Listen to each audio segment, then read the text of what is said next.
Bene, buongiorno a tutti. Ho un grande piacere nel vedere tante facce di persone giovani che presso la nostra accademia, insomma, non è così comune. Si vede che proprio i relatori attirano.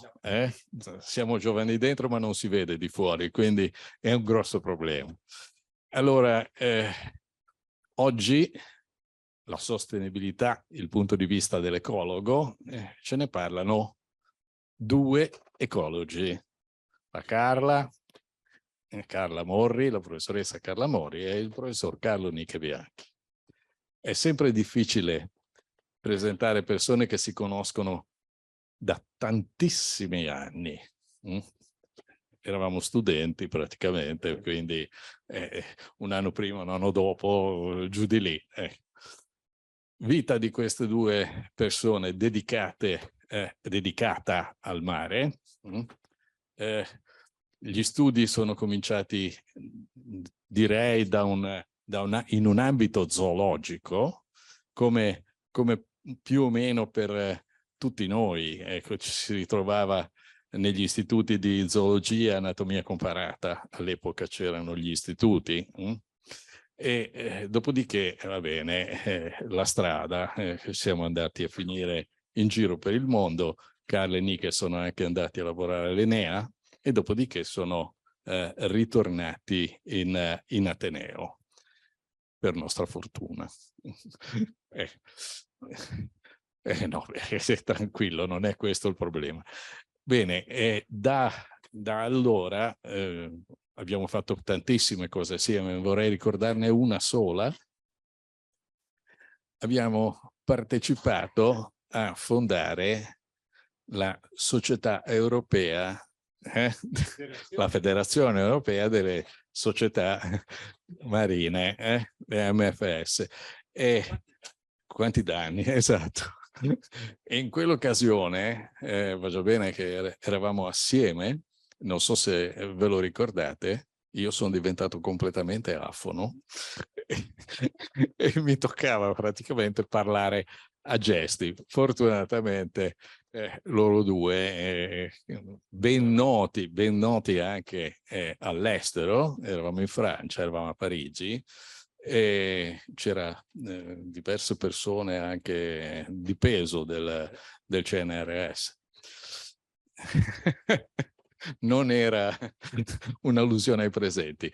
Oggi volevo sfoggiare una cravatta particolare perché sono un po' invidioso delle cravatte che sempre si mette il mio amico e collega, ma purtroppo non reggo il confronto e allora preferisco abbandonare. Non dico altro, la maggior parte di voi li conosce anche bene.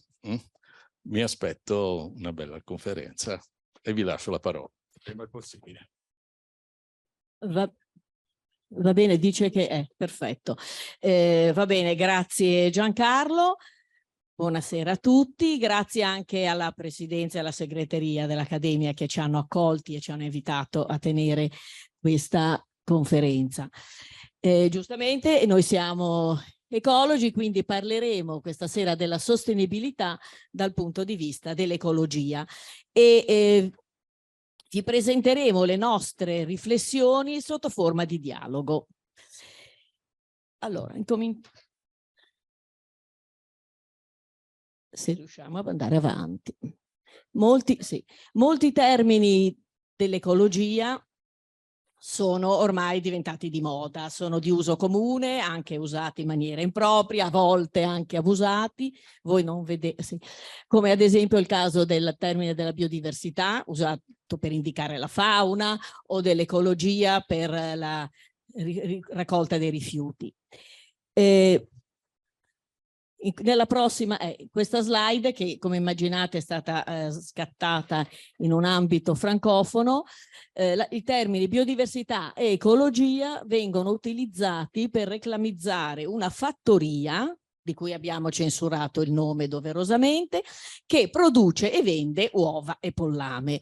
Ora potete immaginare che effettivamente per chi ha lavorato una vita professionalmente su biodiversità ed ecologia, insomma, l'uovo e il pollame stanno un po' stretti.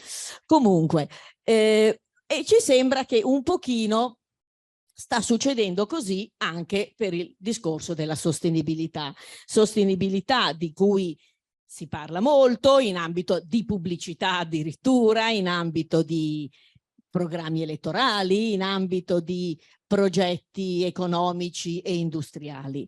Ma esattamente che cos'è la sostenibilità? Allora, per definizione la sostenibilità è un qualcosa che può essere mantenuto indefinitamente nel tempo. Il termine ci deriva dall'inglese e in inglese il verbo to sustain vuol dire proprio reggere, sorreggere, e solo secondariamente c'è questa accezione di durata nel tempo.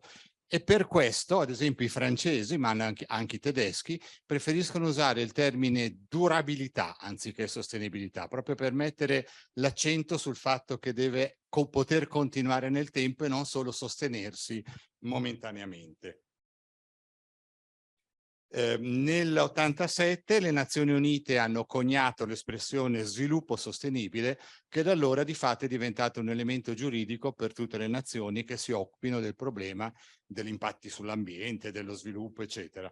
In tutte le definizioni viene sempre messo l'accento sul fatto che bisogna poter permettere lo sviluppo delle generazioni future, non soltanto di quella presente. E da questo punto di vista, secondo me, la definizione più emozionante ce l'ha data proprio il nostro Presidente della Repubblica, Sergio Mattarella, che nel suo discorso di Capodanno, verso la conclusione, ha detto letteralmente: facciamo sì che il futuro non sia solo quel che resta del presente. Ed è una cosa che mi ha fatto riflettere parecchio. Vabbè, da un punto di vista un po' più formale, no? Andiamo un po' più sul tecnico. La sostenibilità viene definita come l'intersezione tra tre insiemi. Gli insiemi sono l'economia, la società e l'ambiente. Soltanto dalla loro intersezione di tutte e tre si può parlare di sostenibilità. Intersezioni parziali saranno aspetti parziali della sostenibilità. Un altro modo di rappresentarlo, frequentemente usato, è quello di uno sgabello a tre gambe. Sappiamo tutti che uno sgabello con meno di tre gambe non sta in piedi, cade, e le tre gambe sono ovviamente, come abbiamo detto, l'ambiente, l'economia e la società. Noi siamo ecologi, studiosi dell'ambiente, parleremo soprattutto di sostenibilità dal punto di vista ambientale, faremo anche esempi, come vi ha già detto Carla.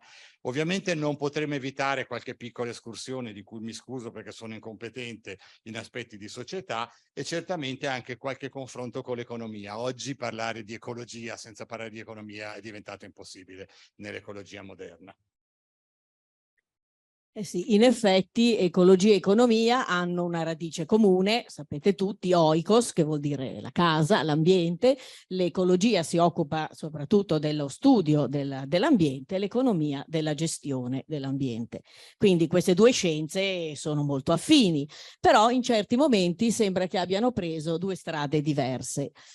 E per ribadire ancora l'affinità fra ecologia e economia, facciamo anche l'esempio di Darwin, che tutti conosciamo come studioso dell'evoluzione, ma che ha lavorato molto anche nel campo dell'ecologia, ovviamente. E è stato, se vogliamo, un ecologo ante litteram, perché ai suoi tempi il termine ecologia non c'era ancora. E infatti lui ha citato e ha parlato, e guarda caso, di economia della natura. Il termine ecologia è stato coniato qualche anno dopo da Haeckel, che era un suo seguace e un suo ammiratore. Quindi, malgrado questa evidente affinità fra queste due scienze, da molti ecologia e economia sono un po' viste come conflittuali. Ci ricordiamo ancora i primi tempi della nostra carriera, quando andavamo a delle riunioni con amministratori pubblici, che veniva detto, beh, insomma, bisogna scegliere o la protezione dell'ambiente o lo sviluppo economico. E ancora recentemente sappiamo che l'amministrazione Trump nel suo progetto politico ha messo come basi il fatto che l'ecologia fosse un freno, scusate, che l'ecologia fosse un freno all'economia. Ovviamente noi crediamo che non sia così, pensiamo che non sia così, e vi faccio un piccolo esempio casareccio che riguarda come al solito la nostra posidonia di cui si parla tanto. Sappiamo tutti ormai che la posidonia non è un'alga, è una vera pianta con fiori e frutti. I fiori ovviamente sono delle spighette poco appariscenti, sott'acqua non servono corolle colorate per attirare insetti per l'impollinazione, perché l'impollinazione è assicurata dalle correnti e non ci sono insetti sott'acqua. I frutti hanno la taglia e l'aspetto di olive, vengono chiamate infatti olive di mare. Le posidonie formano delle praterie anche abbastanza estese che sono di notevole importanza, diciamo, nel funzionamento di tutto il sistema costiero. Purtroppo le posidonie della nostra regione sono tutte un po' malprese a causa del notevole sviluppo antropico che le nostre coste hanno subito praticamente già anche prima del dopoguerra, comunque sicuramente negli ultimi anni. Qua vedete una foto, la prima, questa qua sì, è quella che si vede, ok? La posidonia è quella scura, il fondo non vegetato è quello chiaro. Questa è una foto aerea fatta con un drone da Fabio Benelli, che è qui presente, io ringrazio, per avere un'idea della scala. Quello è una tavola da SUP cosariata sopra la dottoressa Alice Oprandi, che è qui presente e che ringrazio, e vedete bene come la prateria si presenti frammentata, sono proprio delle aiuole, delle chiazze, non è bella continua, eccetera.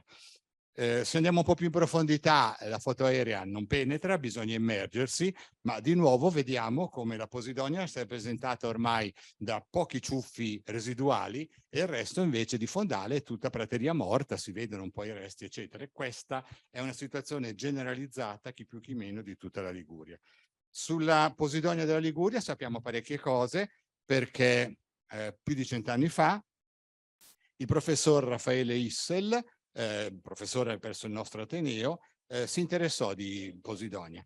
Issel scrisse il primo testo italiano di biologia marina nel 18 e in questo testo lui scrisse che sarebbe importante mappare le posidonie della Liguria, e siamo riusciti a farlo noi 70 anni dopo. L'abbiamo fatto noi non perché siamo più bravi di Issel, ma perché chiaramente avevamo a disposizione tecnologie che Issel manco si poteva sognare. Realizzando queste mappature, raccogliendo tutti i dati, abbiamo potuto constatare che purtroppo abbiamo verosimilmente perso più di metà dell'estensione delle praterie di Posidonia ligure nel corso di questi ultimi anni. No, di questi ultimi anni, di questo ultimo secolo. Come vedete, proprio siamo passati da una dozzina di ettari, scusa, di 12.000 ettari a meno di 6.000. Però, se guardate, da quando si attuano politiche di protezione, rappresentate qua dal rettangolo azzurro, soprattutto a causa delle normative regionali, ma anche poi per le aree protette, aree di tutela, eccetera, questa regressione sembra essersi fermata. Come vedete, gli ultimi dati ci sembrano di dire che l'estensione dei posidonieti sia stabile. E la cosa interessante che volevo sottolineare è che ciò nonostante lo sviluppo economico rappresentato qui dalla linea rossa ha continuato ad andare avanti con la stessa rapidità e la stessa velocità di prima. Quindi protezione dell'ambiente e sviluppo economico, nel nostro piccolo esempio casereccio posidoniesco, non sono inconciliabili.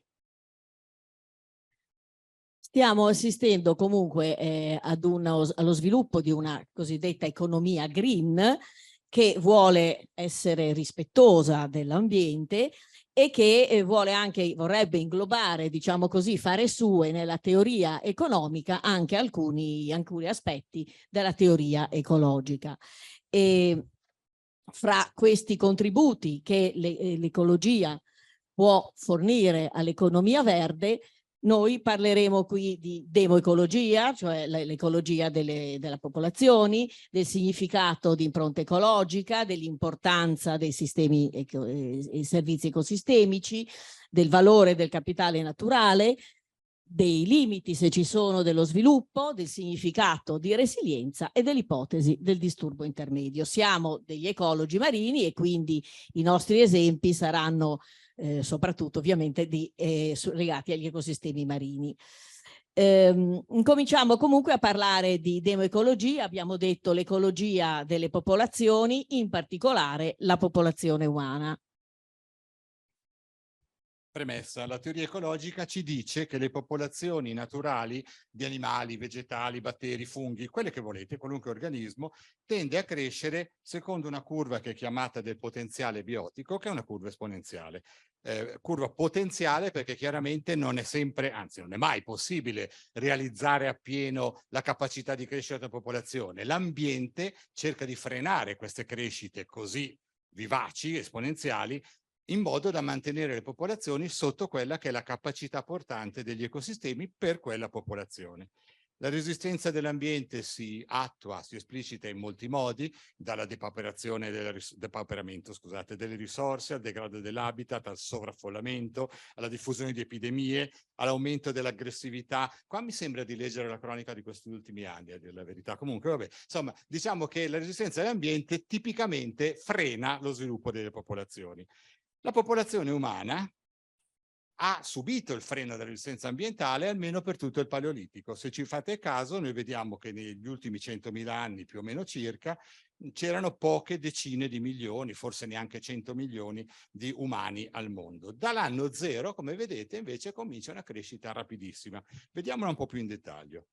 Nell'anno zero eravamo verosimilmente circa 250 milioni sul nostro pianeta. Il primo miliardo lo raggiungiamo nel 1815, l'anno del congresso di Vienna. 3 miliardi li raggiungiamo nel 1960. Io me lo ricordo bene, ero ragazzino e a scuola la maestra ci presentò il fatto con fierezza dicendo: guardate che conseguimento l'umanità ha ottenuto, ma che bravi che siamo. 7 miliardi nel 2012. L'anno scorso 8 miliardi. La crescita della popolazione umana è maggiore della crescita esponenziale. Non c'è nessun organismo a sto mondo, manco i batteri, che sono capaci di un tasso di crescita così rapido. Non è mai esistito nella storia della vita sulla Terra un animale della dimensione degli umani così abbondante. E questo già dovrebbe farci riflettere. Alcuni autori effettivamente hanno chiamato questa crescita parossistica della popolazione umana come bomba demografica. Bisogna però anche dire che, diciamo, negli ultimi decenni, se mi vai avanti, si è assistito, soprattutto nei paesi economicamente sviluppati, a una riduzione, a una diminuzione del tasso di natalità.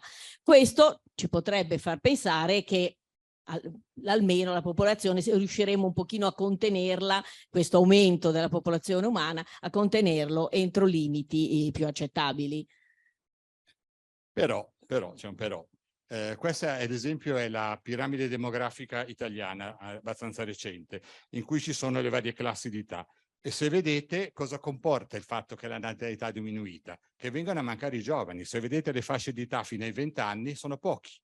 E questo può essere un po' preoccupante. Chi pagherà le pensioni agli anziani se i giovani non ci sono? E questo ad esempio la situazione di Genova, vedete com'è cambiata pesantemente la piramide. Prima già non era tanto piramide, adesso è diventato un fungo, cioè mancano effettivamente i giovani. E questo sta portando molti governi, tra cui anche il nostro governo, a invece diciamo promuovere iniziative per favorire la natalità. E quindi alla fine torniamo al punto di prima, continuiamo a aumentare. E dobbiamo però anche dire che la pressione della popolazione umana sul nostro pianeta non è dovuta solamente al numero di individui, ma anche al loro tenore economico. Quest'idea è alla base della nozione di impronta ecologica, che è un quadro concettuale e anche una metodica per valutare quanto effettivamente la popolazione umana preme e usa le risorse del pianeta. Sì, nel concetto di risorsa non c'è soltanto, diciamo, la nostra pressione sulle risorse, ma anche la produzione dei rifiuti che bene o male impattano sugli ecosistemi che devono comunque smaltirle. L'impronta ecologica viene misurata in vari modi diversi. Quello forse più diffuso e anche più facile poi da ragionarci sopra è di calcolare lo spazio che ognuno di noi occupa. Ovviamente non intendo lo spazio che ognuno di noi occupa solo fisicamente, ma lo spazio che serve per produrre i beni che consumiamo, lo spazio che serve per riciclare e mineralizzare i rifiuti che produciamo.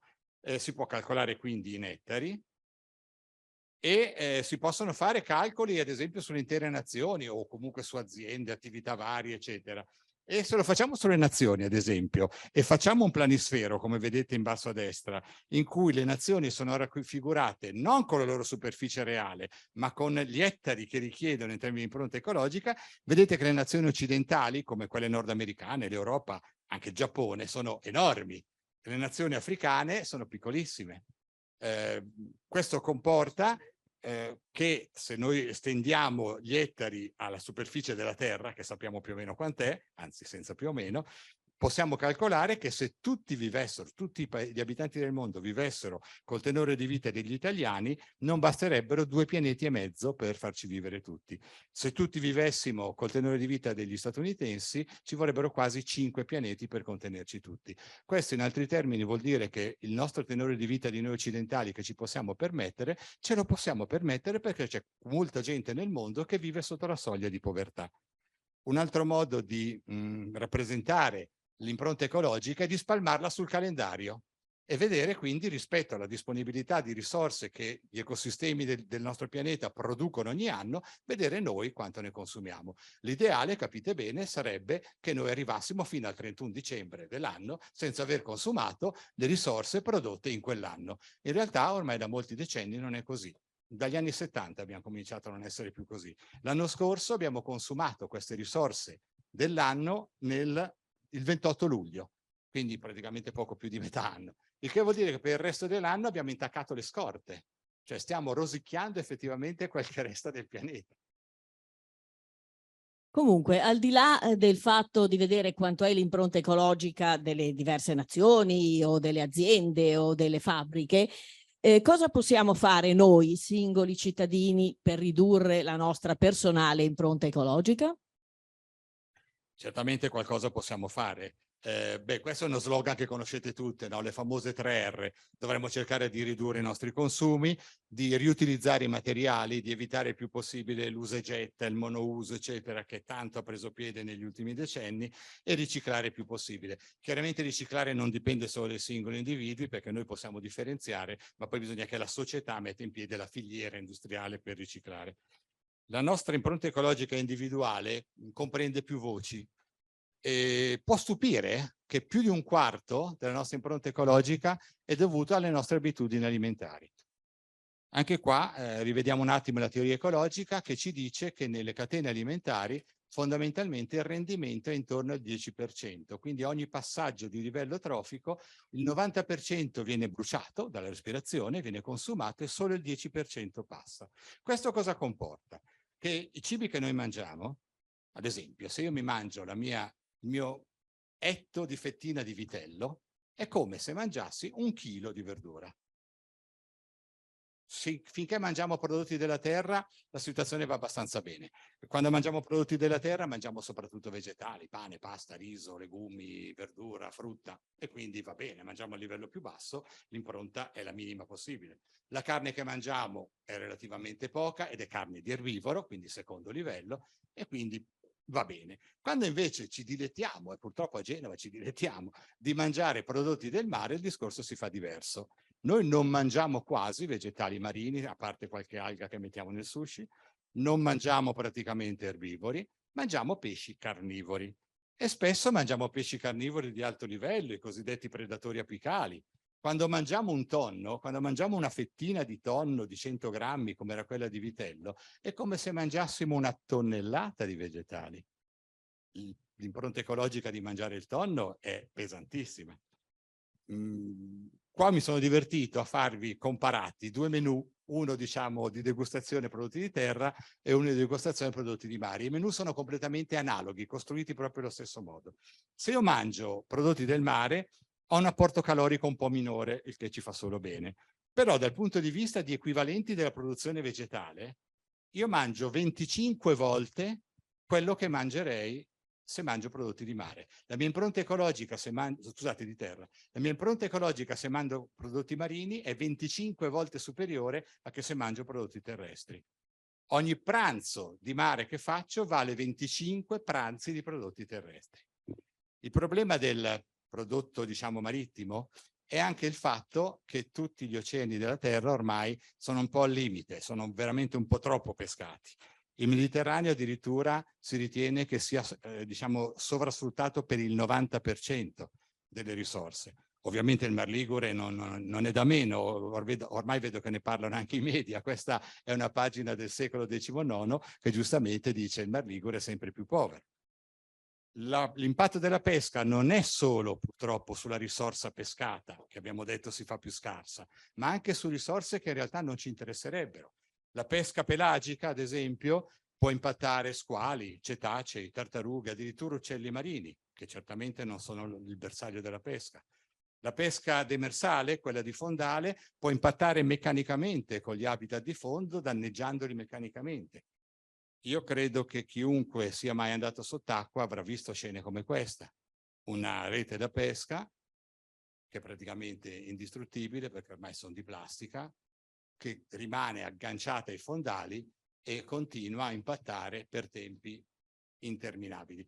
Vedo qui presente, ringrazio di esserci, il direttore dell'area marina protetta di Capo Carbonara, che so che ha recentemente affrontato questo problema e sta cercando di valutare l'impatto di queste reti e attrezzature da pesca perse in un'area protetta, perché area protetta tant'è una certa pesca è permessa, quindi insomma l'impatto c'è. La sovrappesca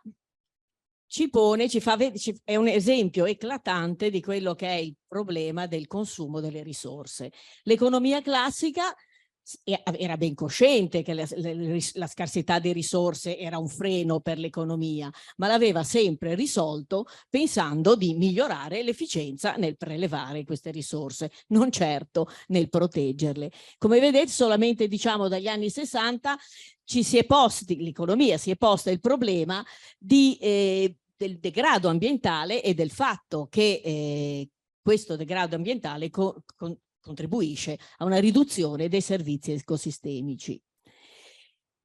L'importanza dei servizi ecosistemici è stata messa in chiaro per la prima volta in ambito non scientifico, in ambito non accademico, dall'Agenda 21, letteralmente vuole dire le cose da fare nel XXI secolo. Questo documento, che è stato stilato dalle Nazioni Unite nel 92, si parla chiaramente, esplicitamente dei servizi affiancati ai beni e si dice che i servizi e i beni sono forniti dalla biodiversità. È la prima volta che in un documento politico, ripeto, non scientifico, viene definita che cos'è questa biodiversità. E anche questo documento è stato firmato da diverse nazioni, da diverse organizzazioni, anche dalla Comunità Europea, e quindi si dice che la biodiversità, il declino della biodiversità è un problema per l'economia. Noi dobbiamo proteggere la biodiversità per migliorare l'economia. Mentre fino ad allora si diceva che appunto la biodiversità era un problema ed era un freno. In realtà dobbiamo proteggerla per l'economia stessa. Quindi ragioniamo un pochino su cosa sono questi servizi ecosistemici e sul perché fino nell'economia classica non li aveva considerati. Vi illustro un po' l'idea con questo schemino ipersemplificato. Immaginiamo un processo industriale, chiaramente il computo economico viene fatto chiaramente sul costo delle materie prime, quindi l'input dagli ecosistemi, sicuramente anche sull'input dalla società in termini di prodotti semilavorati o di servizi che servono per iniziare il processo industriale, e chiaramente viene valutato anche in termini di output verso la società, cioè il prodotto finito che poi viene messo sul mercato. Nessuno si è mai posto il problema finora di valutare invece l'output verso gli ecosistemi della fine del processo industriale, cioè gli scarti. Sono gli ecosistemi alla fin fine che smaltiscono i rifiuti, li mineralizzano, purificano l'acqua e l'aria, e tutto questo non è stato mai valutato. Siccome non è valutabile, monetizzabile, non interessa il mercato, perché il mercato si considera solo ciò che può essere scambiato in termini di moneta, e quindi fondamentalmente questi servizi ecosistemici, questo ruolo degli ecosistemi nel fare pulizia dopo che abbiamo fatto il processo industriale è sempre considerato un qualcosa di esterno al processo economico e come tale un'esternalità che non mi riguarda. Ovviamente è un'idea che non può durare a lungo. Poteva funzionare quando sulla Terra eravamo 1 miliardo, adesso siamo 8, non è la stessa cosa ovviamente. Si comincia quindi a cercare di valutare il valore economico, di monetizzare i servizi ecosistemici.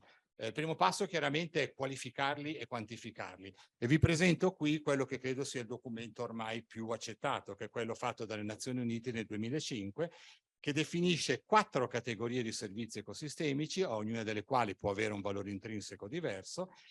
I servizi di fornitura, vi faccio notare, sono i beni, quindi hanno deciso di inserire i beni anche loro tra i servizi, in modo che unifico la terminologia e la valutazione. Quindi servizi di fornitura, i beni.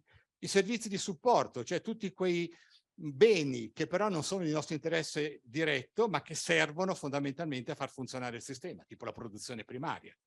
I servizi di regolazione, abbiamo già detto, ad esempio la purificazione dell'acqua e dell'aria, i cicli biogeochimici, tutte quelle cose lì, e servizi culturali che oggi sono sempre più importanti perché l'ambiente sano e bello diventa anche un business per le vacanze e per altre cose del genere. E vi faccio di nuovo un esempiuccio casereccio, di nuovo sulle posidonie perché sono le più studiate, e ovviamente le posidonie, abbiamo detto, hanno un ruolo importantissimo nell'ambiente costiero e forniscono diversi servizi al sistema costiero e anche all'uomo che lo usa.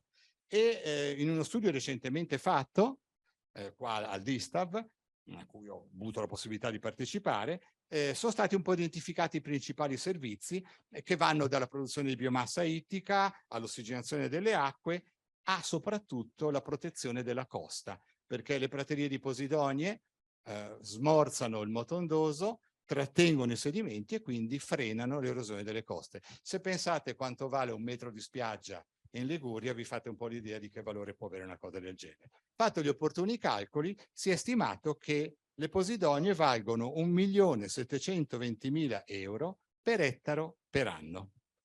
Ovviamente questa stima, un po' teorica certamente, vale per le posidonie, per i posidonieti in buone condizioni.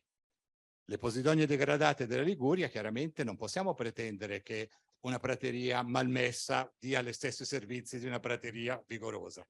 E per quelle poche praterie di cui avevamo un po' i dati sufficienti, abbiamo provato a fare un po' di calcoli. Guardate questi istogrammi. Allora, rispetto a un valore teorico che un posidonieto sano potrebbe dare, che abbiamo visto si avvicina quasi ai 2 milioni di euro per ettaro per anno, le praterie liguri che abbiamo potuto misurare non arrivano ai 200.000 euro per ettaro per anno, cioè un decimo. Quindi guardate qual è il costo di cui non ci accorgiamo di aver degradato i nostri ecosistemi naturali. Quindi, morale, i servizi ecosistemici, abbiamo visto, hanno decisamente un valore economico che viene chiamato capitale naturale. Questo capitale naturale si affianca al capitale finanziario e al capitale umano, che sono i termini finora che considerava l'economia classica.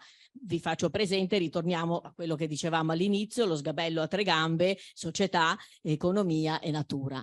L'economia verde ha proposto di inserire nel computo del prodotto interno lordo, che tiene conto di consumi, investimenti, esportazioni e importazioni, anche la variazione del capitale naturale, il PIL asteriscato.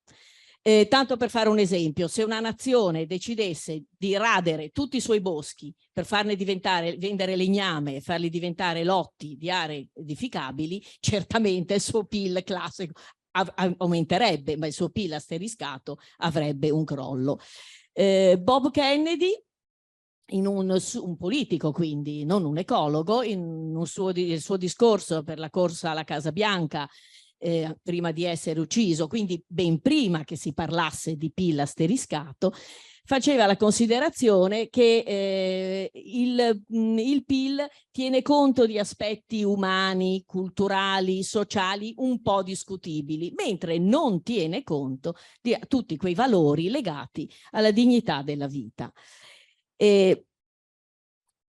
Certamente definire quello che è il capitale naturale non è facile e soprattutto non è facile darne una valutazione monetaria. Economisti ed ecologi stanno incominciando a dialogare e da questo dialogo sono venuti fuori degli spunti interessanti. Effettivamente da ormai quasi 30 anni, poco meno, 25 anni, si sta cominciando a tentare di dare un valore al capitale naturale. Gli approcci sono stati essenzialmente 2, uno che chiamiamo approccio lato utente e uno che chiamiamo lato donatore. Vedo di spiegarmi, nel senso, l'approccio lato utente dà il valore ai servizi ecosistemici a seconda di quanto l'utente, cioè noi umani, siamo disposti a spendere per avere quel servizio, mentre invece l'approccio lato donatore dà il valore al bene o al servizio tenendo conto di quanto effettivamente ha speso la biosfera, gli ecosistemi, la natura per produrlo. Faccio un esempio pratico perché sennò non ci capiamo. Quanto vale un pesce? Allora, io utente dico, ma io il pesce me lo vado a pescare, quindi quanto mi costa? Devo comprare le esche, d'accordo, devo ammortare gli attrezzi da pesca, ci metto gli spostamenti, il tempo che perdo, ma il pesce, in fin dei conti, è gratis. Io vado, mi pesco il mio pesce ed è fatta. Ma dal punto di vista ambientale, in termini ad esempio energetici, l'energia sappiamo tutti quanto vale, perché lo vediamo sulla bolletta. In termini energetici, allora l'energia del sole viene presa dal fitoplancton che la trasforma in biomassa che può essere mangiata con un'efficienza del 10% dallo zooplancton. Lo zooplancton poi potrà essere predato con un'efficienza del 10% dai piccoli pesci. I piccoli pesci saranno a loro volta preda del pesce che abbiamo pescato con un'efficienza del 10%. Se facciamo conto di quanta energia è stata consumata per arrivare a quel pesce che ho preso, la cifra che viene fuori è ben diversa. Ed è ovviamente questa la considerazione che dovremmo fare, perché sarebbe come se noi pretendessimo di andare a comprare l'automobile e pagarla solo quanto mi è costata andarla a ritirare, mentre invece magari quello che l'ha prodotta mi dice no, anzitutto io voglio coprire le spese di produzione e poi ne riparliamo. Perché se facciamo così per l'industria non è così per la natura? La logica dovrebbe essere la stessa. E effettivamente si sta cominciando a cercare di valutare il valore monetario in soldini del capitale naturale di vari ecosistemi. Qua vedete una lista, chiaramente sono ancora i primi abbozzi, molto da rifinire, una lista di ecosistemi e vedete ad esempio le scogliere coralline, che sappiamo tutti sono l'ecosistema più prezioso di questo pianeta, arrivano a un valore di 1 milione di ettari, scusate, 1 milione di dollari per ettaro e per anno. Robert Costanza, che è uno dei padri di questo approccio di calcolo, è un economista che poi ha fatto il dottorato con un ecologo, tanto per intenderci. E lui ha stimato in questo modo che il capitale naturale del pianeta è quasi il doppio del PIL del pianeta, mettendo assieme tutti i PIL di tutte le nazioni del mondo. A questo punto siamo capaci di stimare il valore del capitale naturale e possiamo ragionare in termini di dire, benissimo, se io sostituisco un po' di capitale naturale mettendoci al suo posto del capitale finanziario e umano, alla fin fine i conti tornano. Solito esempio concreto, io distruggo un po' di posidonia, però ci faccio un porticciolo, il porticciolo porta chiaramente sviluppo economico, posti di lavoro, indotto, chi più ne ha più ne metta, quindi alla fin fine ci ho guadagnato. Questa è quella che viene chiamata una sostenibilità debole, perché è chiaro che se ci pensate in termini di durabilità a lungo non funziona, perché quando poi me lo sono fatto fuori tutto il capitale naturale hai voglia di costruire altro capitale finanziario. La sostenibilità forte invece proprio sostiene che c'è comunque un valore intrinseco, inalienabile dei beni naturali che non può essere completamente rimpiazzato da un capitale umano finanziario. Diciamo che non possiamo dimenticare che i beni primari assoluti, non lo sviluppo, ma quello che ci dà da vivere, da mangiare, è prodotto dal funzionamento degli ecosistemi, che noi possiamo coltivare, possiamo allevare tutto quello che volete, ma se non c'è un ecosistema funzionante, con un suolo produttivo, con un'acqua che sia in grado di produrre le verdurine o il grano che matura, non c'è altro sviluppo sostenibile di cui parlare. Eh sì, monetizzare il capitale naturale ci fa anche riflettere su quali possibilità ci sono per continuare il nostro sviluppo senza limiti su questo pianeta. Effettivamente il capitale naturale non è infinito, si diceva, e soprattutto non si rigenera con la stessa velocità con cui cresce la popolazione umana. E quindi incominciano a venirci dei dubbi se ci sono effettivamente dei limiti insuperabili per lo sviluppo della popolazione umana sul pianeta Terra. E quindi vediamo questo aspetto. effettivamente gli scienziati si sono posti il problema se ci sono o no limiti allo sviluppo. E vorrei sottolineare ancora una volta che gli scienziati non sono ecologi che hanno cominciato questo problema.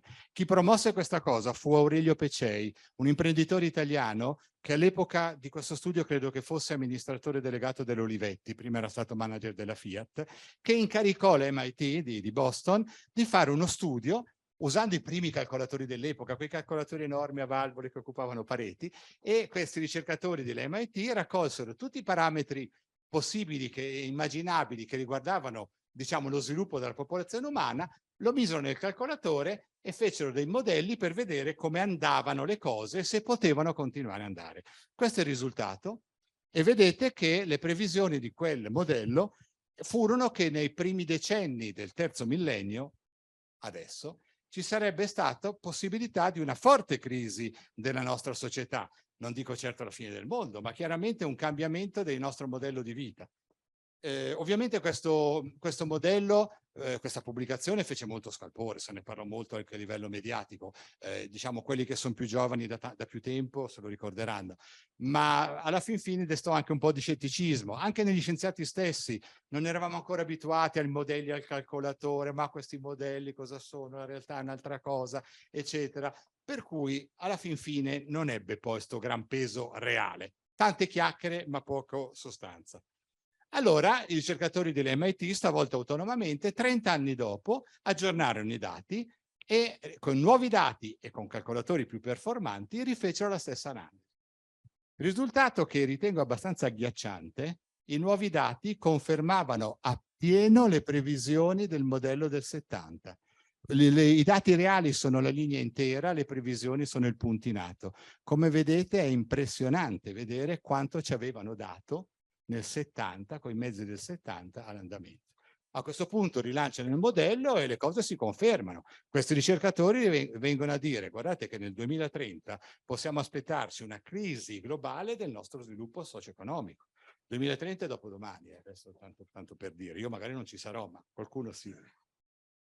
Come si chiama? Gli scienziati si sono resi ben conto del problema, stavolta è più credibile, non sono più i primi modelli chissà cosa sono, e quindi hanno scritto dei documenti, degli avvertimenti per ben 2 volte, non delle pubblicazioni scientifiche, dei documenti destinati ai grandi della terra, scritti in un linguaggio che anche un politico può capire, in cui si diceva: fate qualcosa perché ci sono questo e questo problema. Ovviamente non è stato fatto assolutamente niente. Avete visto tutti che, per dire, anche l'accordo di Parigi del 2015 sul clima poi è rimasto zoppo e sta zoppo. Gli accordi di Kyoto sono rimasti, non sono neanche rimasti. Insomma, se andiamo a vedere i parametri, continuano ad andare avanti col solito trend. Quindi business as usual, come dicono gli americani. E beh, questi dati che ci ha fatto vedere Nike, questi modelli, questi grafici, effettivamente ci fanno venire il dubbio se siamo arrivati a un punto di non ritorno, almeno per quanto riguarda il nostro modo di vita su questo pianeta. Già nel 1987 i Rem, qualcuno di voi magari se li ricorda, cantavano "È la fine del mondo che conosciamo", quindi effettivamente come stiamo vivendo ora. Sono stati dei profeti questi Rem? Non è detto. L'ecologia ci insegna che gli ecosistemi sono capaci di resilienza. Anche questo è un termine di cui adesso se ne sta parlando tantissimo. C'è il Piano Nazionale di Ripresa e Resilienza, guarda caso, che è stato firmato nel 2021 dall'Italia per promuovere uno sviluppo verde e digitale. E resilienza, come vedete, deriva dal latino resilire, che vuol dire qualcosa tipo rimbalzare, tornare indietro. Vi dicevo che è stato utilizzato, se ne parla in diversi campi. In ecologia significa, rappresenta la rapidità, la velocità con cui un ecosistema ritorna al suo stato iniziale dopo una perturbazione. Quindi, se il nostro ecosistema dopo una perturbazione può tornare indietro, forse c'è anche la speranza che evitiamo quel famoso punto di non ritorno. E quindi vediamo un pochino bene cosa è il significato di questa resilienza degli ecosistemi. Allora, in ecologia la resilienza è una delle due componenti della stabilità totale di un ecosistema. Cioè, una è la resistenza, che vuol dire il fatto che un ecosistema, diciamo, subisce una perturbazione senza modificarsi, resiste. La resilienza, come vi ha detto già la Morri, è semplicemente che l'ecosistema si altera ma poi recupera quando la perturbazione è passata. Vedete questo schemino? Riesco a indicare? No, sì. Di qua devo fare. No, non indicare. Vabbè.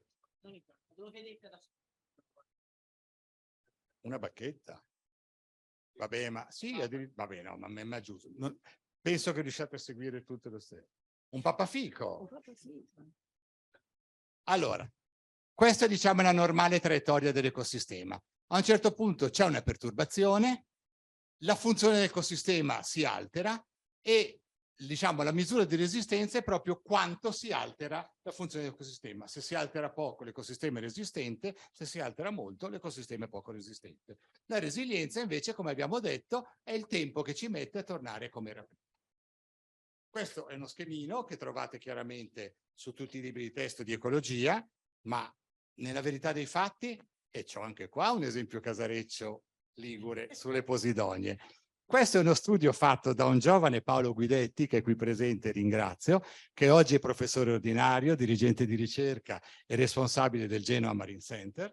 All'epoca era un neolaureato o poco più, e lui fece questo studio di andare a vedere una prateria, una piccola prateria di posidonia dopo che era stato fatto un piccolo ripascimento stagionale. Lui è andato a vedere se questo ripascimento stagionale aveva impattato. Allora guardate lo schemino e tenete presente quello che avete detto prima perché è identico. Lui vide fondamentalmente che il posidonieto perse circa il 15% della sua produzione fogliare, quindi ha resistito per l'85% e ha recuperato dopo circa 4 anni, quindi la sua resilienza è stata di 4 anni. E allora uno dice, va bene, ok, d'accordo, ha resistito parecchio, recupera dopo qualche anno, siamo tutti contenti. Ho capito, ma se quello è il ripascimento stagionale che facciamo tutti gli anni, dai, e se ogni anno perde il 15% e ci mette 4 anni a ritornare, stiamo condannando quella posidonieto a scomparire. Ed è l'errore più grosso che possiamo fare, perché come vi ho già detto, il posidonieto è l'unico vero baluardo contro l'erosione delle spiagge, perché pieni sedimenti, smorza l'onda, eccetera, eccetera. L'altro aspetto che stiamo, scusate, io qua mi incasino, che stiamo vedendo è effettivamente che il concetto di resilienza, dagli esperimenti che stiamo facendo in questi anni, funziona abbastanza bene per quanto riguarda gli aspetti funzionali, la produzione, eccetera. Effettivamente l'ecosistema recupera, l'ecosistema continua a funzionare, ci mancherebbe, però cambia la sua struttura e la sua composizione. E questo non è la stessa cosa. Vi faccio un esempio anche qua banale. Immaginiamo un fondale marino che sia caratterizzato dall'abbondanza di vongole. Tra i tanti servizi che ci dà sicuramente anche le nostre vongole per farci un piatto di linguine con le vongole. È un bel servizio che ci dà. Viene perturbato, l'ecosistema recupera in tempi più o meno brevi, ristabilisce i suoi flussi, la sua produzione, eccetera, ma al posto delle vongole arrivano degli anelli di policheti. E quindi ci facciamo le linguine coi vermi. Ci arriveremo, già stiamo parlando di mangiare insetti, ma magari lì per lì uno li rimpiange un po' le vongole. Questo problema di cambio della composizione, non tanto della funzione, gli ecosistemi continueranno sempre a funzionare anche senza di noi, non c'è problema. Alla fine del Triassico sono scomparsi i dinosauri, sono arrivati i mammiferi, è cambiata la composizione, ma l'ecosistema ha continuato a funzionare. Per poter valutare questi cambi, l'unica cosa che abbiamo a disposizione sono le serie storiche, ma non ne abbiamo tante. Chi è che ha mai potuto studiare per anni un certo ecosistema, vedere la sua dinamica?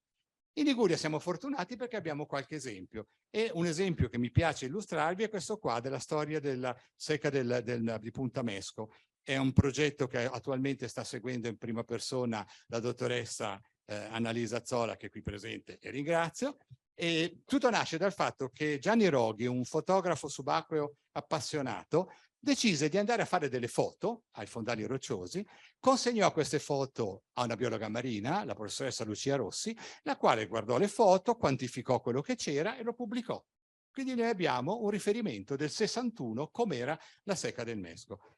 Quando io lavoravo all'Enea, come ricorda giustamente Giancarlo, a Spezia, quindi abbastanza vicino, mi sono preso la briga di andare a rifare le stesse foto di Gianni Roghi negli stessi siti.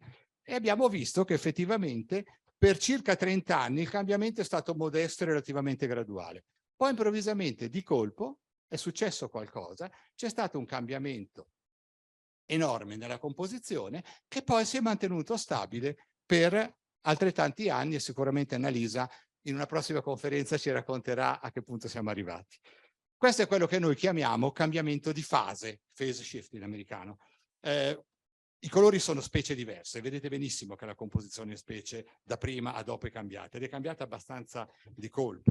A posteriori abbiamo detto come mai è cambiata? E caspita, perché in quegli anni 90 è cambiato il regime dei fattori che governano l'ecosistema, è cambiato il clima, è aumentata la torbidità dell'acqua a causa dei lavori costieri, quegli istogrammi sono la trasparenza dell'acqua, come vedete si è dimezzata, e inoltre sono arrivate le specie aliene, e caspita, è ovvio che a quel punto l'ecosistema sia cambiato. E quindi un insegnamento che dobbiamo trarre è che non possiamo pretendere che cambiando il regime dei fattori che agiscono sul sistema, e noi lo facciamo con i nostri impatti, l'ecosistema non cambi. E quando mai? Noi pretendiamo di poter fare quello che vogliamo, però l'ecosistema deve rimanere uguale. Sì. Inoltre, anche se l'ecosistema recupera, non resiste, eccetera, c'è il problema che noi definiamo isteresi, che praticamente è un problema di ritardo, cioè è difficile che l'ecosistema recuperi prontamente e bene. Lo sappiamo tutti che farsi male ci vuole un attimo, guarire, sperando di guarire del tutto, a volte può richiedere anche molto tempo. E in questo tempo può succedere anche dell'altro. E questo problema del cambiamento di fase, di phase shift, come vi dicevo, negli ecosistemi marini è ormai documentato in tutto il globo per ecosistemi di tutti i tipi, pelagici, bentonici, costieri, eccetera. Un altro esempio, casareccio qui da noi, è la Posidonia del Seno di Prelo, vicino a San Michele di Pagano. 100 e rotti anni fa, i proprietari della villa che c'è sulla spiaggia del Seno di Prelo decisero di costruirsi un moletto e uno scivolo per poter arrivare con la loro barchetta sotto casa. Una comodità, un piccolo lusso che all'epoca sembrava del tutto innocente. Purtroppo c'erano le posidonie, che allora erano considerate delle rotture di scatole, che non permettevano il pescaggio della barchetta. Quindi cosa fecero? Dragarono e scavarono la prateria in modo da poter far accedere alla barchetta. Ancora adesso, 100 anni dopo, andando sott'acqua, si vedono proprio i segni dello scavo fatto per questo passaggio della barchetta. E ancora adesso vediamo che quella manovra lì ha fatto perdere più di metà della stensione originale della Posidonia. Ne vediamo ormai le tracce della prateria morta. Quindi fondamentalmente un danno ambientale enorme, abbiamo visto quanto vale un ettaro di Posidonia, per un vantaggio economico minimale, arrivare con la barchetta nella mia villetta sulla mia spiaggetta, santo cielo. Voglio dire, è un vantaggio economico per una persona. Questo è un danno per l'umanità. Allora, quando l'ecosistema è degradato, l'unica possibilità è provare a restaurare. E qua vediamo giustamente la dottoressa Oprandi, la dottoressa Ilaria Mancini, presente, che ringrazio, eccetera, e due loro collaboratrici che stanno giustamente ripiantando dei fasci, dei ciuffi di Posidonia su un fondale di ex Posidonia. E queste operazioni di restaurazione, che vanno fatte, sono sicuramente da incoraggiare, hanno un buon livello di successo, ma costano uno sparo, perché potete immaginare mettere tutte queste talee a mano.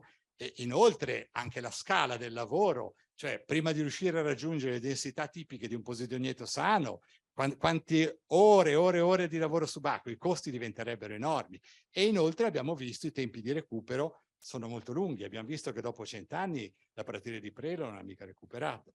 Il messaggio, direi, cerchiamo di conservare, di non distruggere prima di pensare di tanto poi restauro.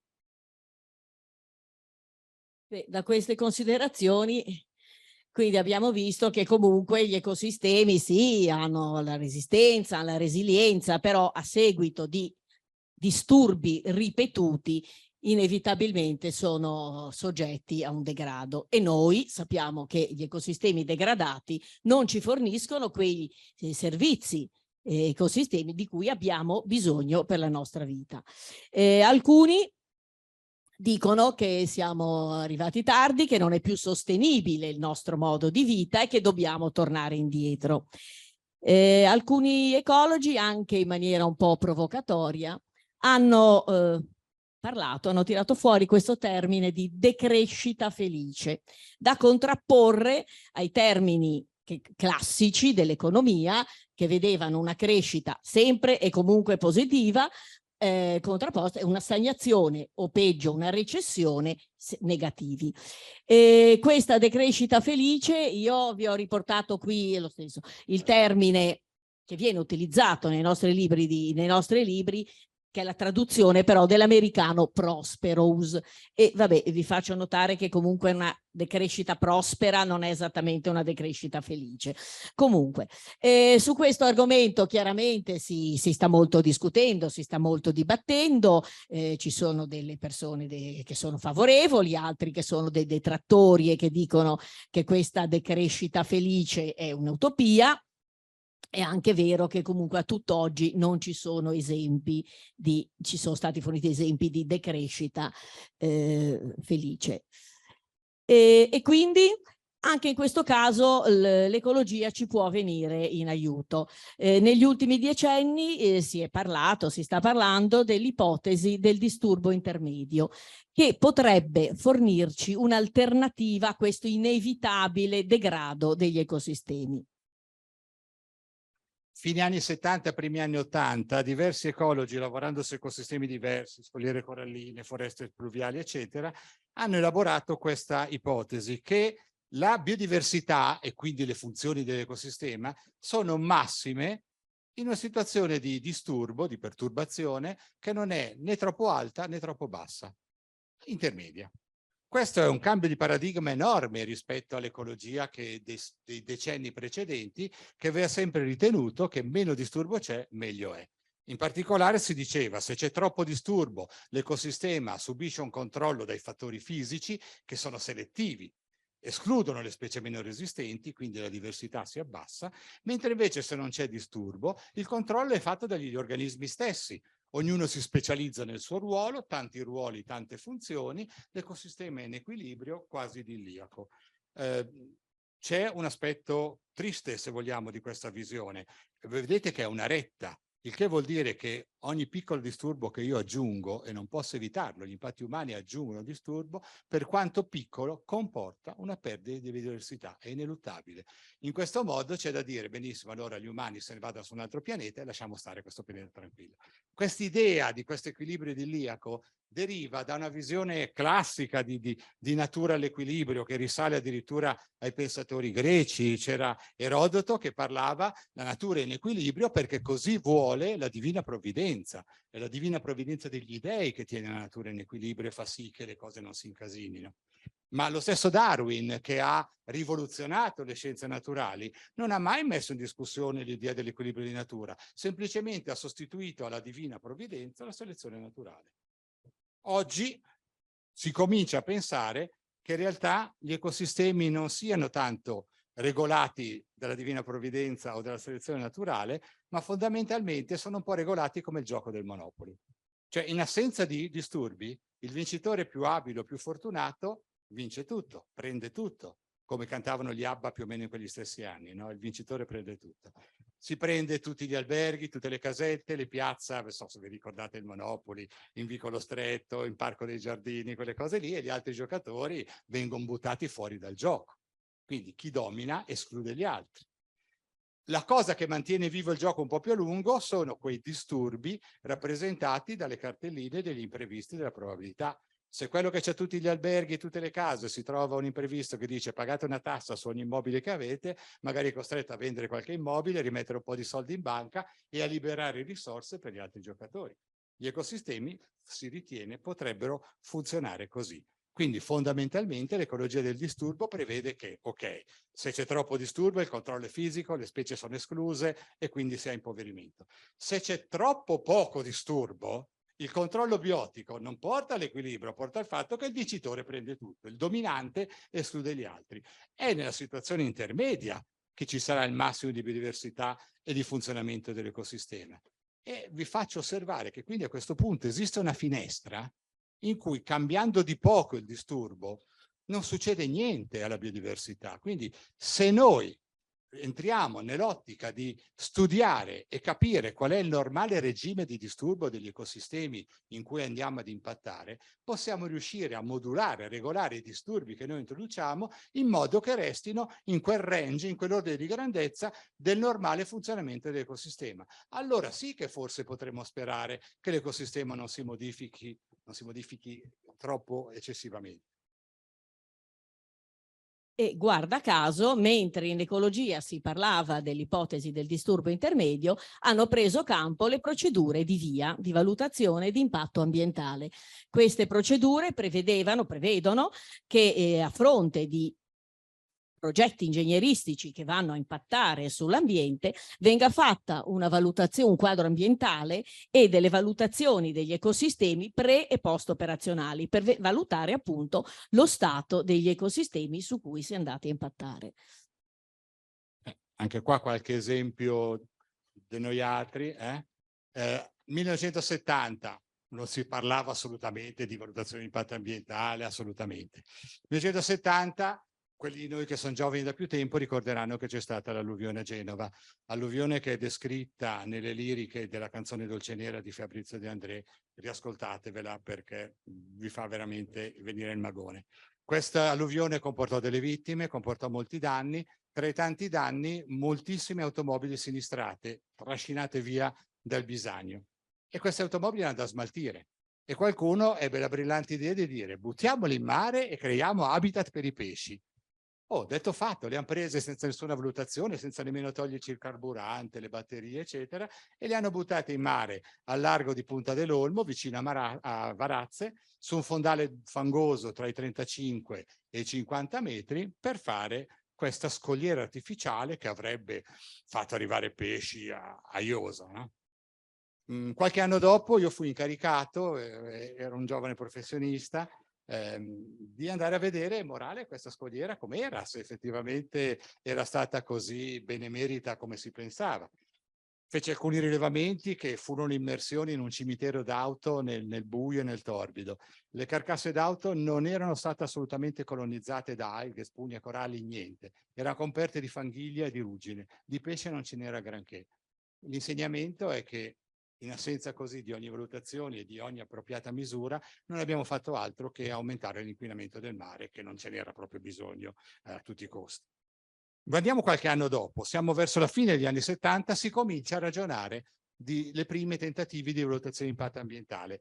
L'Enel, che all'epoca era internazionale, non era ancora società per azioni come adesso, decise di fare una centrale di potenza, cioè termoelettrica, di potenza sul delta del Po e promosse effettivamente una serie di studi sulle lagune, sulle sacche del delta del Po. E fu un'operazione benemerita perché non sapevamo praticamente nulla dell'ecologia del delta padano, invece grazie all'Enel e alla sua centrale raccogliemmo un sacco di informazioni sull'idrografia, sulla fauna, sulla flora, sulla produzione, cioè abbiamo imparato tanto noi ecologi da questa operazione. Purtroppo, finita la costruzione, 1980, finiti gli studi, non siamo più andati avanti. La centrale è stata costruita, ha funzionato per 25 anni, poi hanno detto ma non rende, non è economica, chiudiamola. E quindi tuttora noi abbiamo lì questo enorme monumento industriale che caratterizza il paesaggio del Po, con questa ciminiera alta oltre 130 metri ed è lì. E vabbè. Veniamo a tempi un po' più vicini a noi, quando ormai le valutazioni di impatto ambientale dovrebbero essere il pane quotidiano. Questo è uno studio che ho rubato alla professoressa Montefalcone, che è qui presente e ringrazio umilmente. Hanno fatto, come tutti sapete, l'ampliamento della marina di Ventimiglia. Proprio attaccata alla marina ci sono due grotte marine. E le grotte marine ospitano una fauna del tutto particolare e sono considerate habitat di interesse conservazionistico da molte direttive europee e da accordi internazionali sottoscritti dall'Italia. Quindi a maggior ragione urgeva una valutazione di impatto per vedere, e si sapeva che avrebbe impattato, per vedere cosa succedeva alle grotte. La Montefalcone ha raccolto i dati, io mi sono permesso di elaborarli un po' pittoricamente in questa sede. Allora, sull'asse Y c'è una misura del cambiamento subito dalle grotte. Allora, vedete che prima dei lavori le grotte erano in un certo stato, durante i lavori questo stato è cambiato, dopo i lavori si è stabilizzato in uno stato completamente diverso. Come vedete è ben diverso da prima. Un phase shift. come era prima la grotta l'abbiamo persa. Non abbiamo neanche fatto in tempo tanto a studiarlo, perché abbiamo fatto un anno di studi, quindi se era un caso quell'anno lì così o se era veramente così, lo possiamo solo immaginare. Di fatto, perlomeno abbiamo imparato che giustamente un impatto sulla grotta provoca un cambiamento più o meno importante. In tempi ancora più recenti, lo sapete tutti, se ne parla, si vuole fare l'ampliamento, insomma, la nuova diga foranea del porto di Genova. E anche qua, grazie a Dio, sono stati previsti una serie importante di studi sul levante genovese, cioè dove potrebbe impattare questa diga. E abbiamo la fortuna che in questa zona noi abbiamo già molti dati pregressi, non tutto certamente, ma conosciamo qualcosa di quello che c'è e addirittura conosciamo lo stato in cui è quello che c'è. Quindi speriamo davvero che alla fine di questo studi avremo informazioni importanti. Anche questa ricerca la sta seguendo in particolare, almeno per questi aspetti, diciamo, sugli habitat, la professoressa Montefalcone con tutto il suo team di collaboratrici. Credo che l'Ilaria Mancini sia in particolare coinvolta in prima persona sul lavorare sodo su questa cosa qua. E quindi vedremo, magari una conferenza futura ci dirà cosa è successo. Vabbè, certo che se riusciamo a conoscere il regime naturale di disturbo degli ecosistemi, unitamente magari a dei comportamenti consapevoli, questa sì potrebbe essere una chiave per uno sviluppo sostenibile. Quali lezioni possiamo portarci a casa? Rivedere sicuramente il nostro rapporto con la natura e migliorare la conoscenza scientifica, soprattutto ecologica, a tutti i livelli. Allora, per quanto riguarda il rapporto uomo e natura, diciamo, possiamo classificarlo in 3 tipi, che nel corso della storia della nostra civiltà si sono alternati, affermati a momenti. Una prima concezione che chiamiamo naturalistica è che dice l'uomo non fa parte della natura, se c'è l'uomo sono guai, la natura è perfetta così com'è, bisogna quindi creare riserve integrali dove l'uomo sia escluso se vogliamo preservare gli ecosistemi.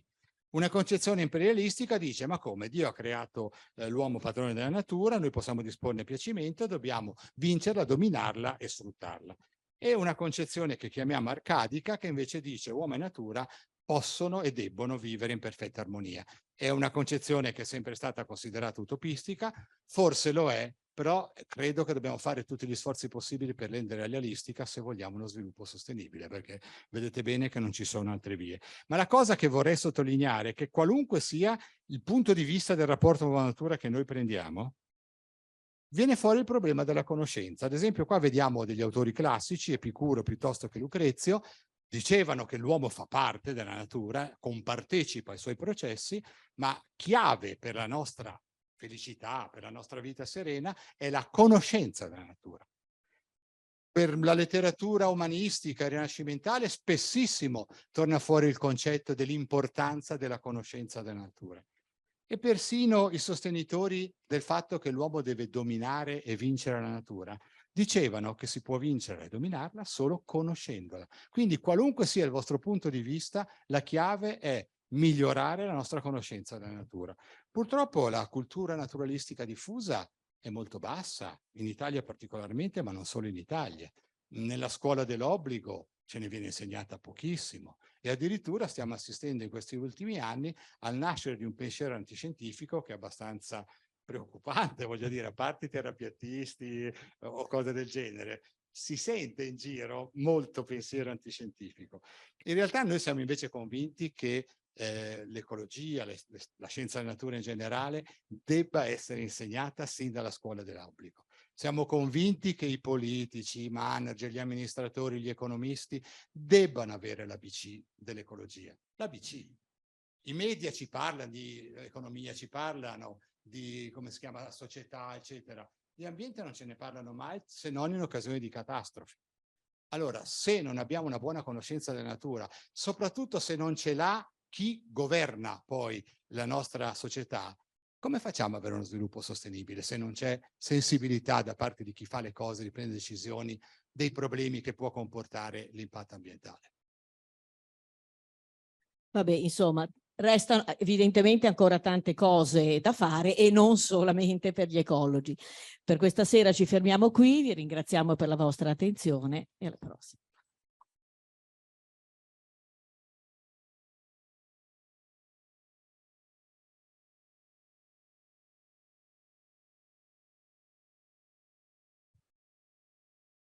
Grazie, prima di tutto.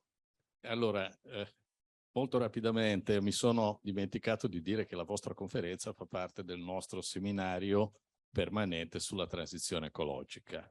Lo dovevo dire prima, ma ve lo dico adesso. L'età mi fa dimenticare le cose, purtroppo. Chiedo se ci sono domande, chiarimenti, qualunque cosa di interesse.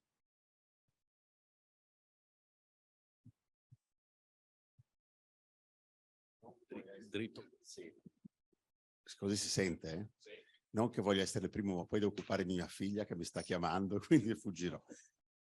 L'ultimo punto che avete toccato è particolarmente importante, quello dell'educazione. Nei programmi scolastici c'è di tutto, bisogna sapere manzoni a memoria, ed è giusto, della natura si può fare a meno. Dobbiamo anche noi fare forse un'operazione culturale, è vero che dobbiamo semplificare, ma è anche vero che non dobbiamo banalizzare.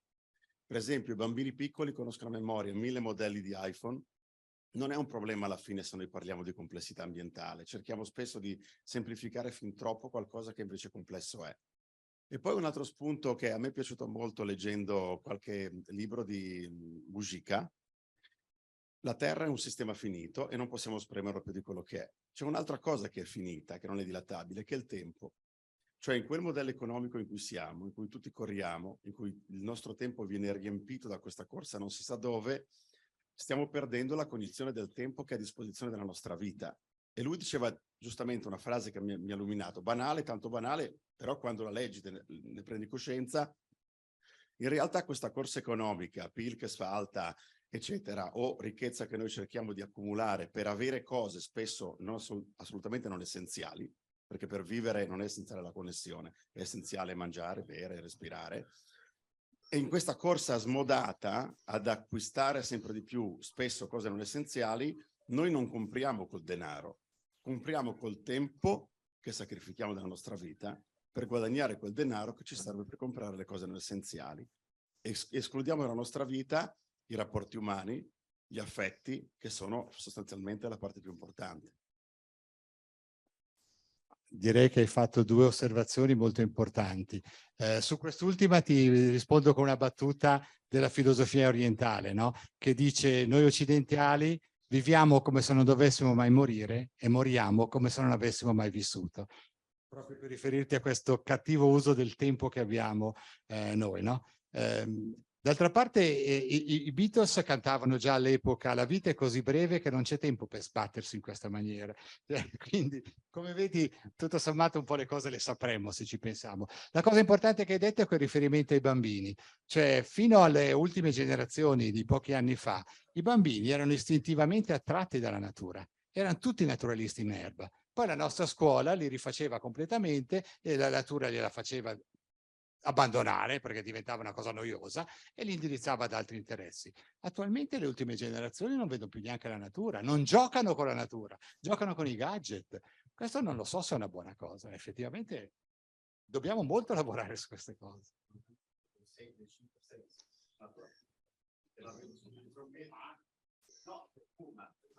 Ma se la vedi tramite un mezzo intermedio, credo che domani ti sia sul telefono, non ho.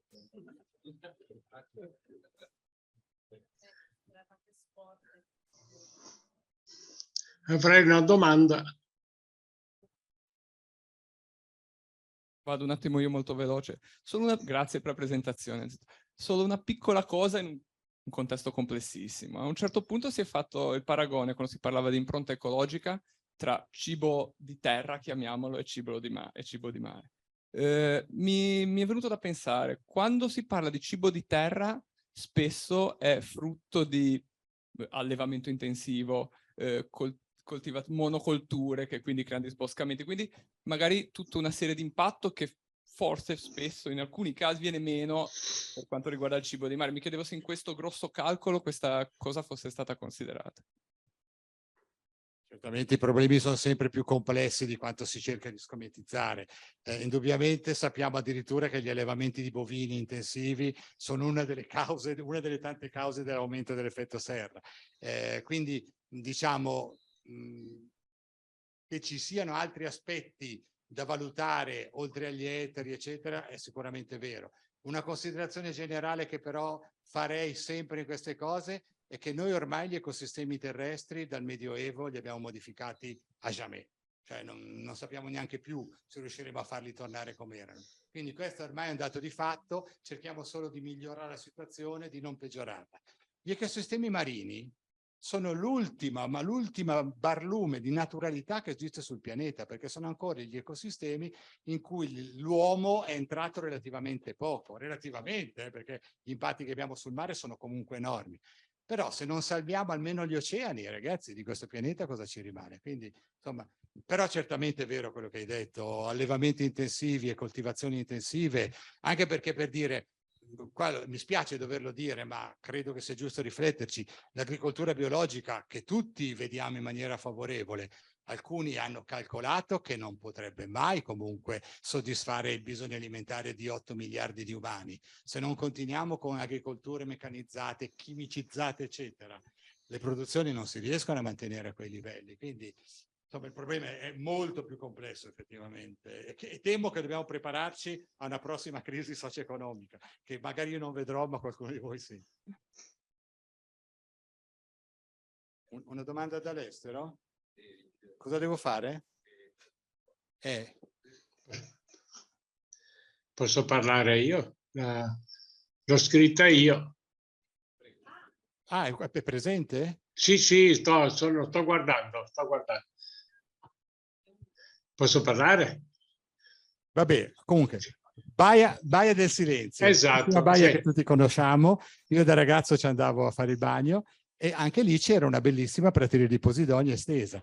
Se guardate la Baia del Silenzio, che rimane bellissima dal punto di vista paesaggistico, e guardate mediamente quante barchette ci sono ancorate, potete immaginarvi che di Posidonia non ce ne sia più. Sicuramente c'è ancora tanti resti di Posidonia morta e lì non credo che tornerà mai più, perché cosa facciamo?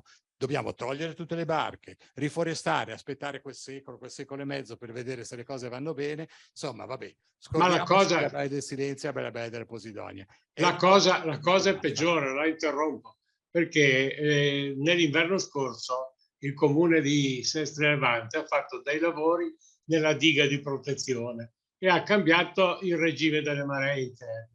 La baia adesso è diventata una pozza maleodorante, non ci va più nessuno. Tutti continuano a dire che è una bella baia, io ci sono come lei, ci andavo sempre alle 7 del mattino a nuotare, adesso è verde, puzzolente, perché? Perché non gira più l'acqua, perché hanno cambiato, non so quali studi sono stati fatti, ed è cambiato completamente il giro dell'acqua, delle correnti.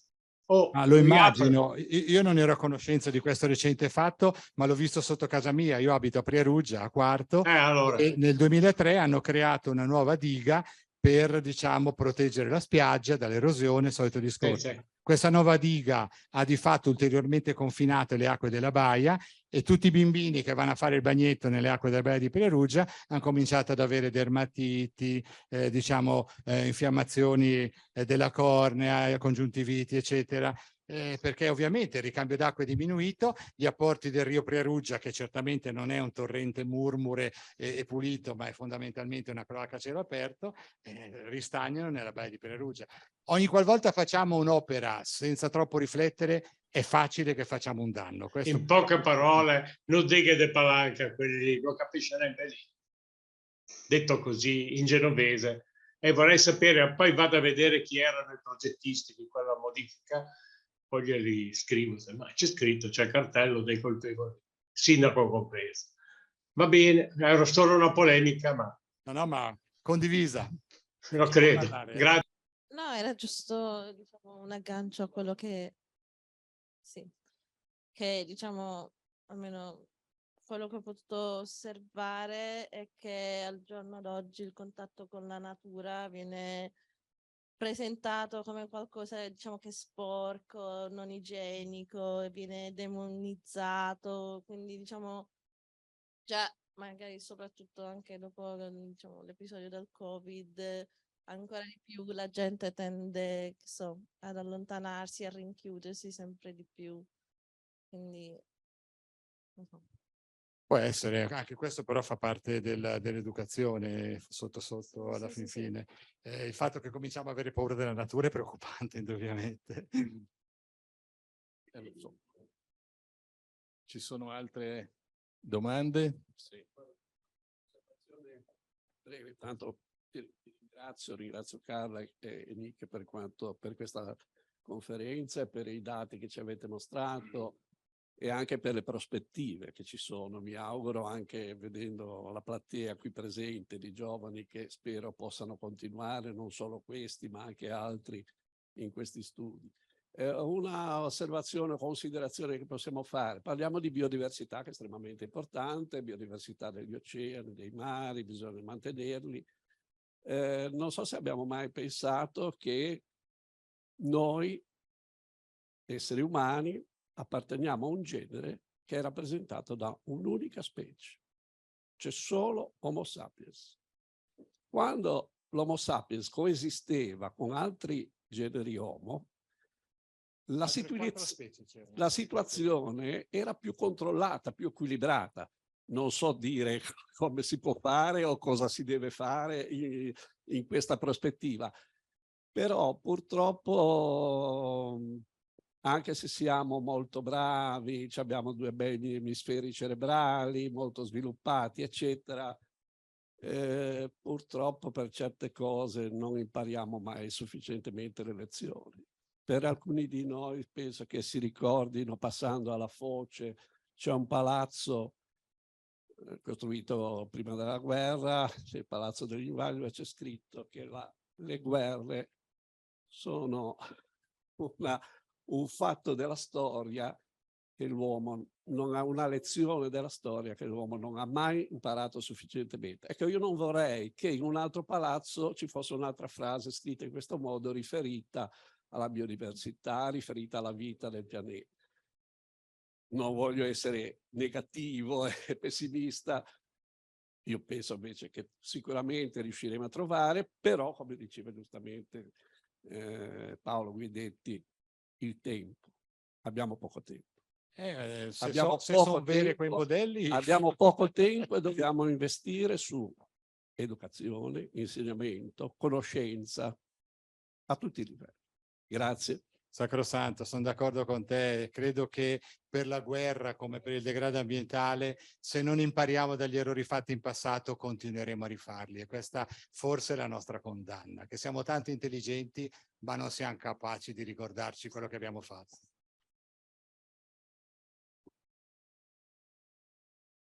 Bene. Bene.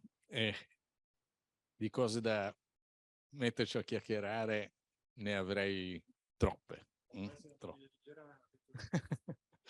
Ma la visione che hai presentato prima dell'economia, io ricordo i primi anni in cui facevo lezione, in cui dicevo l'economia gestisce, o meglio soffoca, l'ecologia. Era così, non giriamoci tanto in giro, perché se c'era da fare un affare, cosa me ne frega del mare o del bosco? Esatto, è lo stesso in atmosfera. C'è stato un cambiamento. Hanno anche capito che gli economisti non esiste un'economia, cioè una crescita economica infinita. Non è possibile su un pianeta finito. Quindi qualcosa forse siamo riusciti con molto tempo a far passare, che non abbiamo. Esatto, questo è un po' il grosso problema. Tendenzialmente io sono un ottimista, perché altrimenti guardando tutti quei segnali che ci sono e guardando quelle proiezioni 2030, io spero che esserci ancora. Che intendo dire, però non vorrei che si avverasse quella previsione. Quella previsione è terrorizzante, anche perché c'è una decrescita della popolazione umana che è spaventosa, una crescita della mortalità incredibile, quindi cose apocalittiche.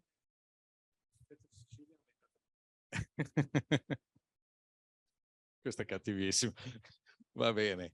Io ringrazio Nike e Carla, vi aspettiamo magari per un'altra conferenza e siamo molto contenti che facciate parte dell'Accademia, cosa che non avevo detto all'inizio, siete anche accademici. Va bene. Bene, grazie a tutti.